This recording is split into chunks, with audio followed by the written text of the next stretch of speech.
Welcome back to another Hoosier Adventures. Today we're checking out the abandoned amusement park on Rose Island in Charlestown State Park. Here's some basic information about the park. You can pause it, check it out if you want. If not, we'll just keep going. There is one interesting fact on here worth noting, and that's the changes in elevation. So you'll see the red arrow where you're at, and then the green arrows down where Rose Island is at.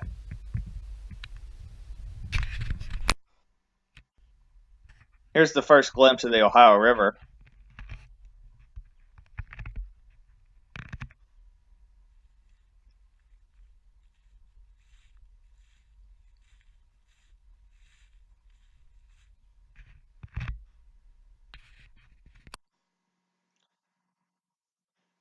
So here's a little bit cynical rant. You need to get out and you need to go to your local and state and national parks as well as use your public resources because you have paid for them. So this is a fine example of a project that probably cost hundreds of thousands of dollars, if not millions of dollars. And the benefit is pretty low, let's be honest, unless you want to check out Rose Island, which that person there in the yellow jacket was the only human being I saw all day besides myself. You do not benefit from this project unless you use it. So make sure to get out and explore your parks.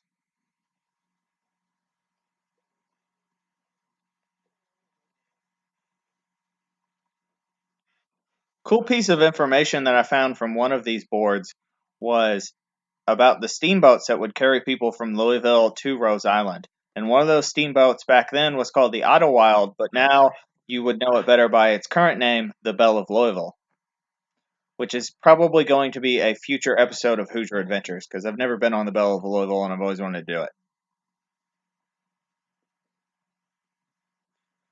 So this bridge was originally somewhere else and then they transported it and put it here.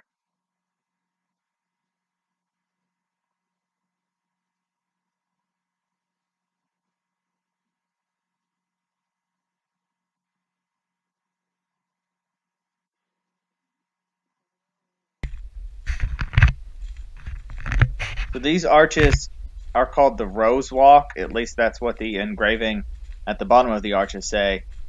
And let's just say it was creepy that day. Again, I only saw one person the whole day, and that was the person who was walking out of the park as I was walking in. Kind of foggy, overcast. All over, you're going to see these metal poles like you see here, and those mark points of interest. They were originally buildings or some kind of attraction or something. And around each of them is a blue donut, which you'll see towards the ground level there, and that marks the highest point of the 37 flood. So right now I'm at the geographic center of Rose Island, and you'll notice it's only about ankle deep. This was originally a fountain.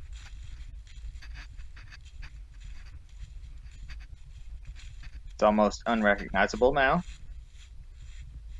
It really makes you appreciate some of those really old buildings in Europe. So you'll have those buildings that are like from the 1200s, and it's amazing how well people have kept maintaining them over time because this is from 1937 and almost nothing is left. And that fountain, again, is unrecognizable. And what is that? That's less than 100 years.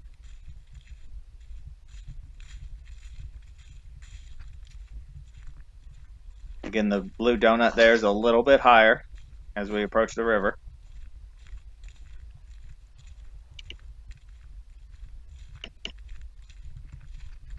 All over you see these boxes with these crank handles. They're supposed to operate under your crank power and then talk to you and tell you about the different stuff, and I couldn't get a single one of them to work.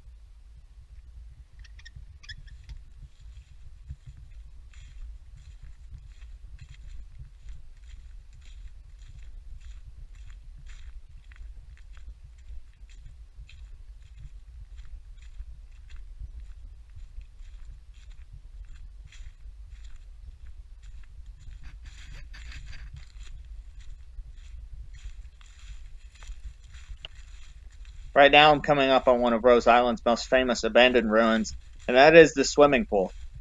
My mother and father went here about 2 or 3 years ago, and they said that the swimming pool wasn't filled in, it was just a giant swamp. but now they've filled it in with gravel. So all you basically see is the concrete outline of the swimming pool.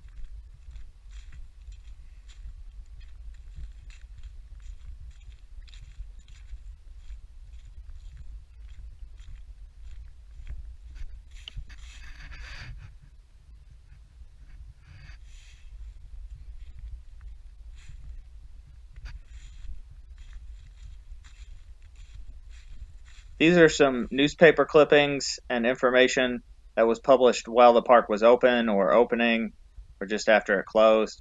There's some interesting information on it.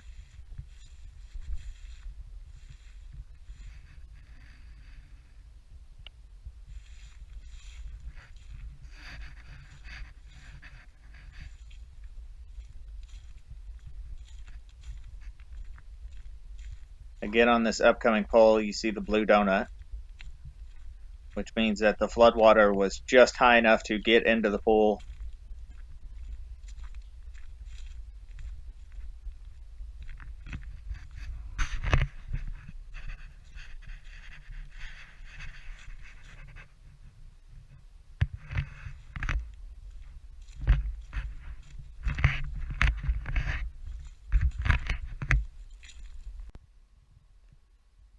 So that blue donut, that's about my height, which I'm about 5'9", so that gives you a little bit of indication. Rose Island actually had a zoo, and these are what remains of the bear cage. So there's the concrete foundation and then the first sort of metal parts of the cage, and you can still see them. The bear's name was Teddy Roosevelt.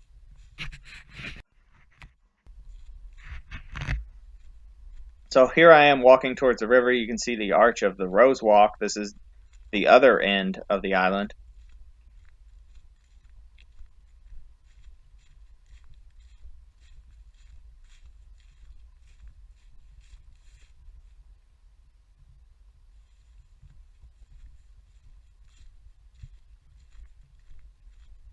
And this is sort of where the hotel was. And yeah, you can see how high the blue donut is. So the 37 flood got up that high. One of the very first information boards that you see has a really misleading fact, which it says that Rose Island was covered in 100 feet of water, which is obviously not really true. I'm sure that the parts closest to the river might have gotten up to 100 feet, but as you could see with where the fountain was, which was the geographic center, it was only about ankle deep.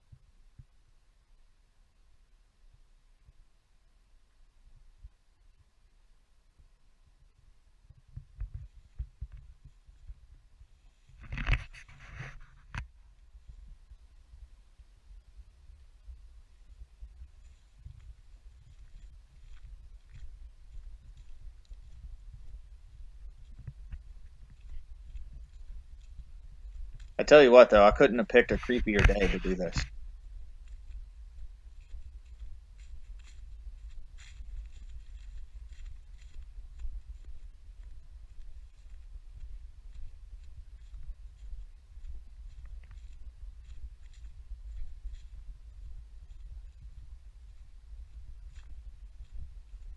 You'll notice these three stone structures. This is where the steamboats used to drop people off. This was the landing point.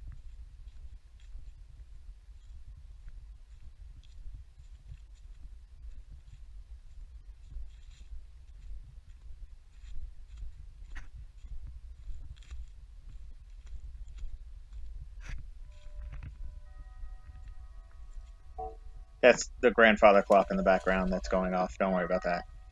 Kind of ominous. No, it fits the video, right?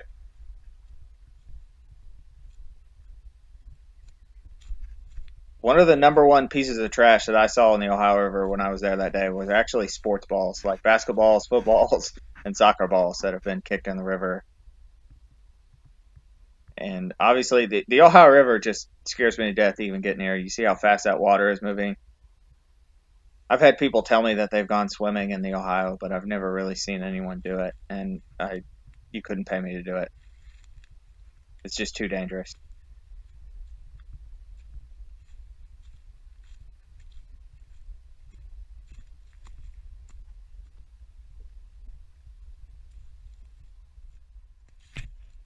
So this is the other end of the island where I came in at.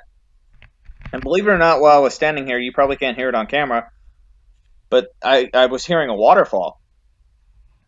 And I noticed that across the creek there was a smaller creek that was entering sort of where it connects the Ohio. So I went across and I took a look at it. So this is me walking up to where the waterfall noise was.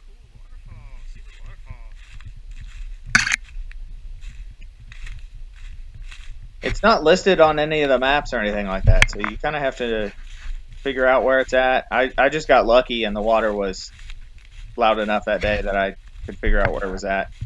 Like, comment, subscribe. Hope you enjoy this content. Let me know if there are any suggestions on places that I should visit and do a video on, and maybe I will.